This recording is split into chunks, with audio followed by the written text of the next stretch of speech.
दुनिया का सबसे खतरनाक वायरस कौन सा है? अगर इसकी कोई लिस्ट बनाई जाती है तो ये देखा जाएगा कि किस वायरस में मृत्यु दर सबसे अधिक है, यानी कौन सा वायरस सबसे अधिक संक्रमितों की जान लेता है। जब भी ऐसी कोई लिस्ट बनेगी तो उसमें मारबर्ग वायरस का नाम ऊपरी पायदान पर रहेगा। इस वायरस की मृत्यु दर लगभग 90% है। मतलब ये कि अगर 100 लोग मारबर्ग वायरस से संक्रमित होते हैं तो उसमें से 90 की मौत हो जाती है। आज हम इसकी चर्चा कर क्यों रहे हैं? दरअसल वेस्ट अफ्रीका में बसे देश घाना में मारबर्ग वायरस के मामलों की पुष्टि हुई है। घाना में जून 2022 में 2 लोगों में इस वायरस के लक्षण देखे गए थे। दोनों लोगों की अस्पताल में मौत हो गई। शुरुआती जांच में दोनों की रिपोर्ट पॉजिटिव आई थी, जिसके बाद उनके नमूनों को जांच के लिए सेनेगल की लेबोरेटरी में भेजा गया था। 18 जुलाई को लैब की रिपोर्ट आ गई। रिपोर्ट ने दोनों की मौत के लिए मारबर्ग वायरस को जिम्मेदार ठहराया, जिसके बाद समूचे घाना में हड़कंप मचा है। 98 लोगों को क्वारंटीन किया गया है। विश्व स्वास्थ्य संगठन यानी कि WHO इस मामले पर नजर बनाए हुए है। आज हम जानेंगे मारबर्ग वायरस की पूरी कहानी क्या है, घाना में हुए वायरस आउटब्रेक से खतरा क्या है और आगे क्या कुछ हो सकता है। नमस्कार, मेरा नाम दिव्यांशी है और आप देखना शुरू कर चुके हैं लल्लन टॉप का अंतर्राष्ट्रीय प्रसंगों से जुड़ा रोजाना का कार्यक्रम दुनियादारी। Brought to you by Kuku FM. Download the app now. आगे चलने से पहले एक जरूरी सूचना। दुनियादारी के इस एपिसोड के पार्टनर हैं कुकू FM। ये भारत में ऑडियो बुक्स के सबसे बड़े प्लेटफॉर्म्स में से एक है। यहाँ पर आपको तमाम विधाओं में बोलने वाली किताबों का भंडार मिलता है, यानी ज्ञान का फुल पैकेज, वो भी एक ही ऐप पर। कुकू FM लल्लन टॉप के साथियों के लिए खास ऑफर लेकर आए हैं। प्रीमियम सब्सक्रिप्शन पर 50% की छूट। ऑफर का फायदा मिलेगा कैसे? सब्सक्रिप्शन लेते समय LT50 का छोटा सा कोड आपको डालना होगा। ध्यान रहे ये ऑफर पहले 500 यूजर्स के लिए ही है और जानकारी चाहिए तो डिस्क्रिप्शन में दिए गए लिंक पर पहुंचिए। सूचना समाप्त, अब शो को आगे बढ़ाते हैं, जहां बात मारबर्ग वायरस की होगी। शुरुआत पहले पन्ने से यानी इतिहास से करते हैं। साल 1967 की बात है। जर्मनी के मारबर्ग की फिलिप्स यूनिवर्सिटी की लैब में बंदरों के ऊपर रिसर्च चल रहा था। ये बंदर युगांडा के जंगलों से लाए गए थे। उनके जरिए इंसानी बीमारियों से पार पाने का रास्ता खोजा जा रहा था। इसी दौरान लैब में काम कर रहे कुछ लोगों को बुखार हुआ। ऐसे ही लक्षण फ्रैंकफर्ट और तत्कालीन यूगोस्लाविया की लैब में बंदरों पर रिसर्च करने वाले लोगों में भी देखे गए। धीरे धीरे इसका असर बढ़ने लगा। जो लोग मरीजों की देखभाल कर रहे थे वे भी बीमार पड़ने लगे। तब जाकर स्वास्थ्य अधिकारियों ने कॉन्टैक्ट ट्रेसिंग की। लोगों को क्वारंटीन किया गया।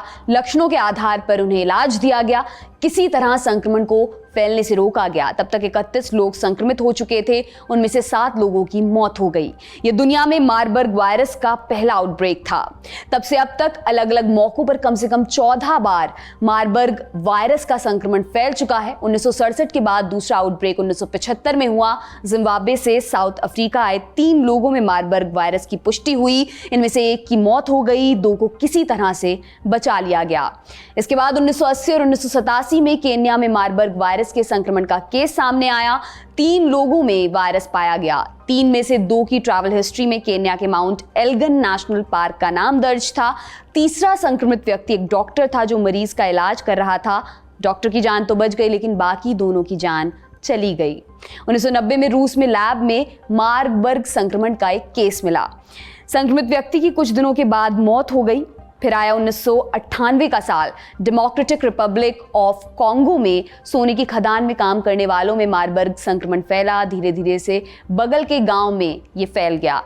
इसका प्रकोप साल 2000 तक रहा। इस दौरान 154 लोगों में वायरस की पुष्टि हुई। इनमें से 128 लोगों की मौत हो गई। मारबर्ग वायरस के आउटब्रेक का सबसे खतरनाक दौर 2004-05 में आया। अंगोला में 252 लोगों में वायरस मिला। इनमें से 227 लोगों की मौत हो गई।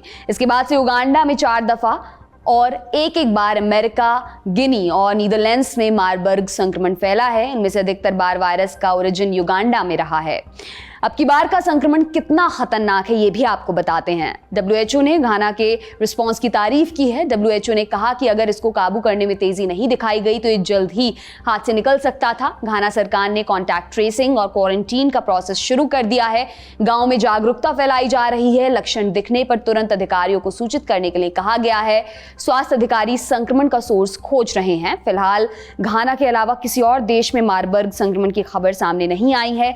हालांकि इसके और देशों में फैलने की आशंका खत्म नहीं हुई है। पूरा दारोमदार सतर्कता और सावधानी पर टिका हुआ है। अब मारबर्ग वायरस का परिचय जान लेते हैं। WHO के मुताबिक मारबर्ग वायरस इबोला वायरस के परिवार का ही हिस्सा है। दोनों ही फाइलोवायरस हैं। दोनों वायरसों से होने वाली बीमारी के लक्षण एक जैसे ही हैं। मारबर्ग वायरस का संक्रमण फैलता कैसे है ये भी आपको बताते हैं। पहली बार मारबर्ग संक्रमण बंदरों के जरिए फैला था। उसके बाद से इसका लिंक चमगादड़ और सुअर समेत कई और जानवरों से जुड़ा है। ऐसे इलाकों में जहां चमगादड़ों की अधिक आबादी होती है, वहां काम करने वाले लोगों में भी मारबर्ग वायरस के संक्रमण का खतरा रहता है। इसके अलावा मारबर्ग इंसानों के शरीरों से निकलने वाले पसीने, छींक या स्पर्म से भी दूसरे इंसानों में फैल सकता है। एक बार अगर संक्रमित व्यक्ति ठीक हो भी जाए, फिर भी वो कई महीनों तक संक्रमण फैला सकता है। इसलिए ऐसे लोगों को सावधानी बरतने के लिए कहा जाता है। संक्रमण से ठीक हुए व्यक्ति को कम से कम 1 साल तक कॉन्डम का इस्तेमाल करने की सलाह दी जाती है। मारबर्ग वायरस के लक्षण क्या हैं? इसकी शुरुआत बुखार, सिर दर्द या मांसपेशियों में दर्द जैसे लक्षणों से होती है। 3 दिनों के बाद डायरिया, पेट दर्द, उल्टी और खांसी शुरू हो जाती है। फिर इंटरनल ब्लीडिंग की समस्या भी दिखती है। धीरे धीरे लक्षण गंभीर होने लगते हैं। अधिकतर मामलों में 9वें दिन तक मरीज की मृत्यु हो जाती है। वजह पानी और खून की भारी कमी। मारबर्ग संक्रमण का इलाज क्या है? अभी तक इस बीमारी का कोई इलाज नहीं मिल पाया है। डॉक्टर लक्षणों के आधार पर इलाज करते हैं। मारबर्ग संक्रमण के केस में खूब सारा पानी पीने के लिए कहा जाता है ताकि शरीर में हुई पानी की कमी को पूरा किया जा सके। हालांकि ये बीमारी के ठीक होने की गारंटी नहीं देता। औसतन मारबर्ग से संक्रमित होने वाले 50% लोगों की मौत हो जाती है। मारबर्ग के चुनिंदा स्ट्रेन्स में मृत्यु दर 88% तक देखी गई है। अब आपको बताते हैं कि मारबर्ग को रोका कैसे जाता है। मारबर्ग के इलाज के लिए ना तो कोई वैक्सीन बनी है, ना ही इसके लिए कोई दवा ही उपलब्ध है। इसलिए इस तरह के मामलों में सावधानी ही बचाव का एकमात्र रास्ता है। मारबर्ग संक्रमण को रोकने के लिए जंगली जानवरों का मांस खाने से बचने की सलाह दी जाती है। जिन इलाकों में संक्रमण फैल रहा हो वहां सुअरों से दूर रहने के लिए कहा जाता है। जो लोग मारबर्ग से मरने वालों को जलाते या फिर दफनाते हैं, उन्हें लाश को नहीं छूने के लिए कहा जाता है। Global alliance for vaccines and immunisations के मुताबिक कोरोना के बाद अगली महामारी का खतरा पैदा हो गया है। मारबर्ग एक इंसान से दूसरे इंसान तक फैल सकता है।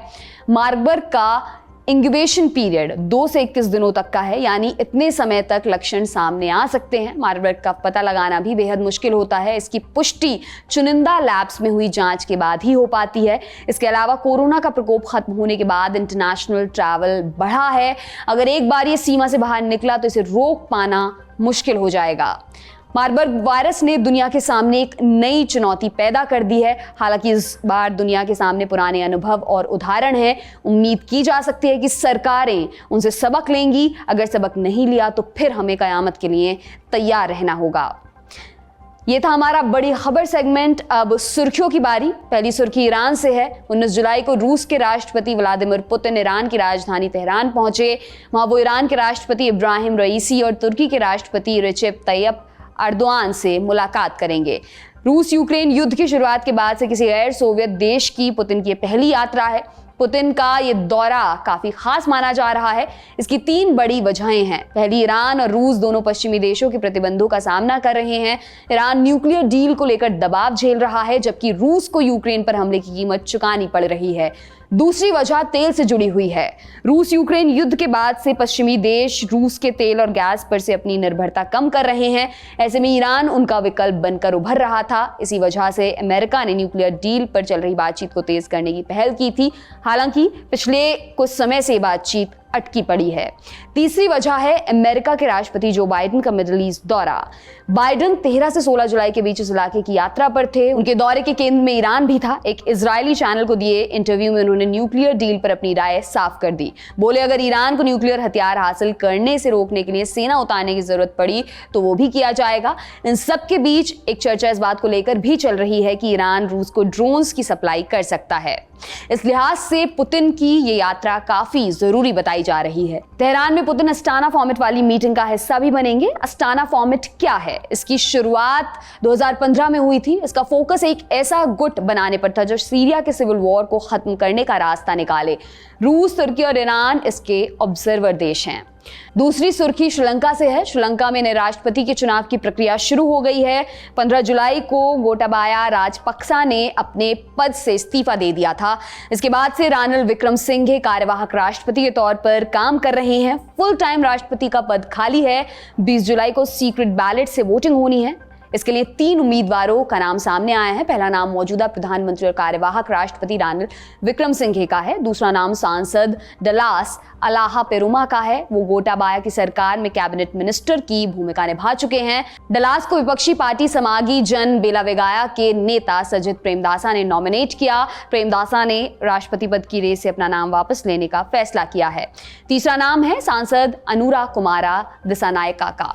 20 जुलाई को सुबह के 10 बजे संसद का सत्र आहूत किया गया है। इस तारीख को तीनों नामों पर वोटिंग होगी। सबसे ज्यादा मत पाने वाला उम्मीदवार श्रीलंका का राष्ट्रपति बनेगा। आज की तीसरी और अंतिम सुर्खी क्लाइमेट चेंज से जुड़ी हुई है। इस समय यूरोप के अधिकतर हिस्से भयानक गर्मी की चपेट में हैं।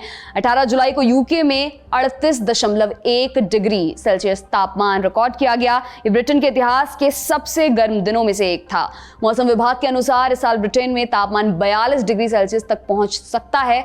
यूरोप में और क्या क्या हो रहा है? स्पेन के उत्तरी हिस्से में 18 जुलाई को पारा 43 डिग्री तक पहुंच गया। भीषण गर्मी की वजह से कई देशों में वाइल्ड फायर की घटना देखने को मिली।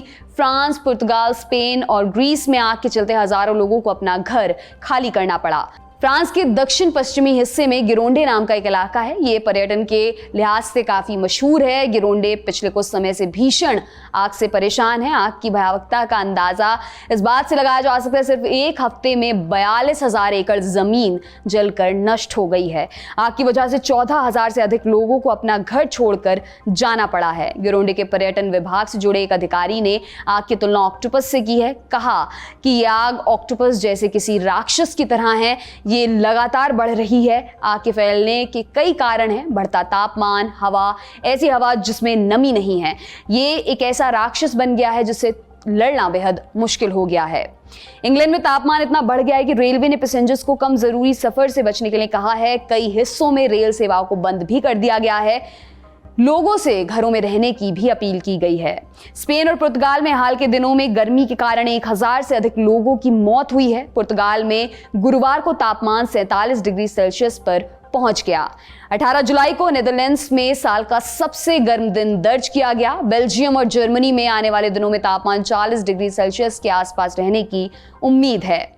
हम बढ़ते तापमान की असल वजह पर कभी गौर नहीं करते हैं। सच्चाई ये है कि जलवायु परिवर्तन के कारण हीट वेव लगातार हर साल बढ़ती जा रही है। गर्मी का मौसम अब लंबे समय तक बना रहता है। औद्योगिक युग की शुरुआत होने के बाद हमारी दुनिया लगभग 1.1 डिग्री तक गर्म हो चुकी है। जब तक दुनिया भर की सरकारें इस पर गंभीरता से विचार नहीं करेंगी, इसका हल मिलना मुश्किल होगा। और हर साल हमें गर्मी से बढ़े तापमान, जंगलों में आग से हुए नुकसान के नए आंकड़े मिलते रहेंगे।